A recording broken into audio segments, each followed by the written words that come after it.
Hello and welcome to fire and dice. இன்னைக்கு நம்ம சென்னையோட ஒன் ஆஃப் த ஃபேவரட் பிரியாணியை வீட்டில் செய்ய போகிறோம். யாமோயிதின் ஸ்டைலில் மட்டன் பிரியாணியை பர்ஃபெக்டாக எப்படி செய்யறதுன்றத இந்த வீடியோவில் நம்ம பார்க்க போகிறோம். ஸோ வீடியோ ஸ்கிப் பண்ணாமல் ஃபுல்லாக பாருங்க.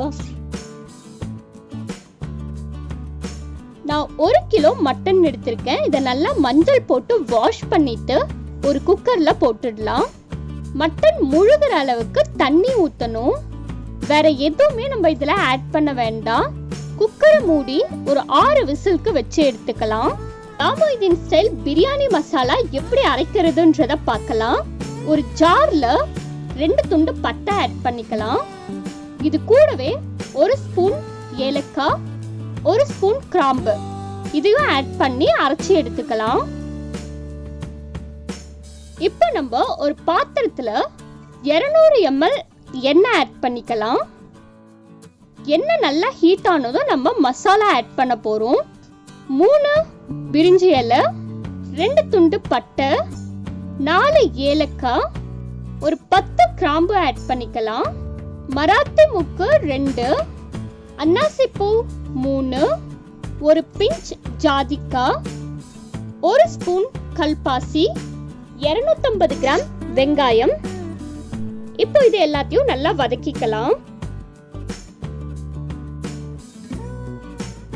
ஒரு பாத்திரத்துல 150 கிராம் தக்காளி, 3 பச்சை மிளகாய், 200 கிராம் தயிர், 2 ஸ்பூன் மிளகாய் தூள், கொத்தமல்லி புதினா 1 கப் இது எல்லாத்தையும் ஆட் பண்ணி நல்லா மிக்ஸ் பண்ணி வச்சிடலாம். வெங்காயம் நல்லா வதங்கினதும் இதுல நம்ம இஞ்சி பூண்டு பேஸ்ட் ஆட் பண்ணிடலாம். நான் ஒரு 7 ஸ்பூன் இஞ்சி பூண்டு பேஸ்ட் இதெல்லாம் ஆட் பண்றேன். இது கூடவே நம்ம அரைச்சு வச்சிருந்த மசாலால 2 ஸ்பூன் ஆட் பண்ணிக்கலாம். யாமோயிதின் ஸ்டைல் மட்டன் பிரியாணி செய்யும் போது மசாலாவை அவங்களே அரைச்சு தான் யூஸ் பண்றாங்க. அண்ட் இஞ்சி பூண்டு பேஸ்ட் ஆட் பண்ணும் போது இந்த மசாலாவையும் அவங்க ஆட் பண்ணி பண்றாங்க. இஞ்சி பூண்டு பேஸ்ட் பச்சை வாசனை போகிற வரைக்கும் வதங்கணும்.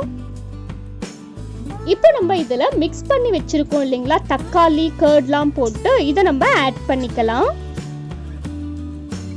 இப்போ இது எல்லாத்தையும் நல்லா வதக்கிக்கலாம். யாமோயிதின் ஸ்டைல் மட்டன் பிரியாணில நல்லா உதிரியா இருக்கணும்ன்றதுக்காக அவங்க தக்காளி வெங்காயம்லாம் கம்மியா தான் ஆட் பண்றாங்க. இப்போ மட்டன் நல்லா வெந்துடுச்சு. மட்டன்ல இருக்க தண்ணியை எடுத்துட்டு வச்சிடலாம். இந்த தண்ணியை தான் நம்ம சமைக்கிறதுக்கு லாஸ்டா யூஸ் பண்ண போறோம். அப்பதான் பிரியாணில மட்டனோட ஃப்ளேவர் நல்லா இறங்கி சூப்பரா இருக்கும். இப்போ இது கூட மட்டன் ஆட் பண்ணிக்கலாம்.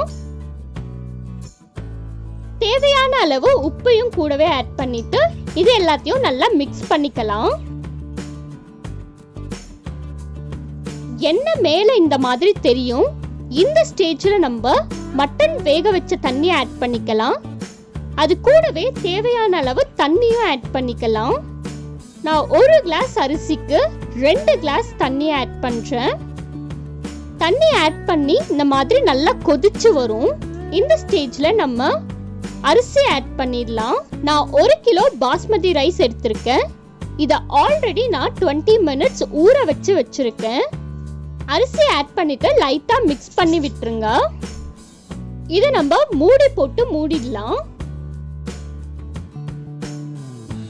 இந்த மாதிரி லைட்டா தண்ணியாவும் இருக்கும். அரிசி 70% குக் ஆயிருக்கு. இந்த ஸ்டேஜ்ல நம்ம தம் போட போறோம். ஒரு தோசைக்கல் மேல இந்த பாத்திரத்தை எடுத்து வச்சிடலாம். இதுல நம்ம 4 ஸ்பூன் நெய் ஆட் பண்றோம். இப்போ நம்ம பாத்திரத்தை மூடிட்டு அதுக்கு மேல வெயிட்டுக்காக ஒரு பாத்திரத்துல தண்ணி வச்சு வச்சிடலாம். இது மீடியம் ஃப்ளேம்ல 10 மினிட்ஸ் குக் ஆகணும். அதுக்கப்புறம் நம்ம சிம்ல வச்சுட்டு இன்னொரு 10 மினிட்ஸ் குக் பண்ணிக்கலாம். தென் நம்ம அடுப்பை ஆஃப் பண்ணிட்டு 10 மினிட்ஸ் கழிச்சு தான் இதை ஓபன் பண்ணணும். ஸோ டோட்டலா 30 மினிட்ஸ். இப்போ நம்ம ஓபன் பண்ணி பார்க்கலாம். பாருங்க பிரியாணி எவ்வளவு சூப்பரா ரெடி ஆயிருக்குன்றத பாருங்க. மட்டன் எவ்வளவு சாஃப்டா வெந்திருக்கு. அண்ட் பிரியாணியோட டேஸ்டும் ரொம்ப சூப்பரா இருக்கு. இதை நீங்க வீட்ல ட்ரை பண்ணிட்டு எப்படி இருந்துச்சுன்ற உங்க ஃபீட்பேக்கை மறக்காம கமெண்ட்ல சொல்லுங்க. அண்ட் இந்த வீடியோ உங்களுக்கு பிடிச்சிருந்துச்சுன்னா லைக் பண்ணுங்க. உங்க ஃப்ரெண்ட்ஸ் அண்ட் ஃபேமிலியில பிரியாணி யாருக்கு ரொம்ப பிடிக்குமோ அவங்களுக்கு இந்த வீடியோவை ஷேர் பண்ணுங்க. அண்ட் மறக்காம நம்ம ஃபயர் அண்ட் ரைஸ் சேனலுக்கு சப்ஸ்கிரைப் பண்ணிட்டு பக்கத்துல இருக்க பெல் பட்டன்ல ஆல் என்ற ஆப்ஷனையும் பிரஸ் பண்ணிக்கோங்க. தேங்க்ஸ் ஃபார் வாட்சிங்.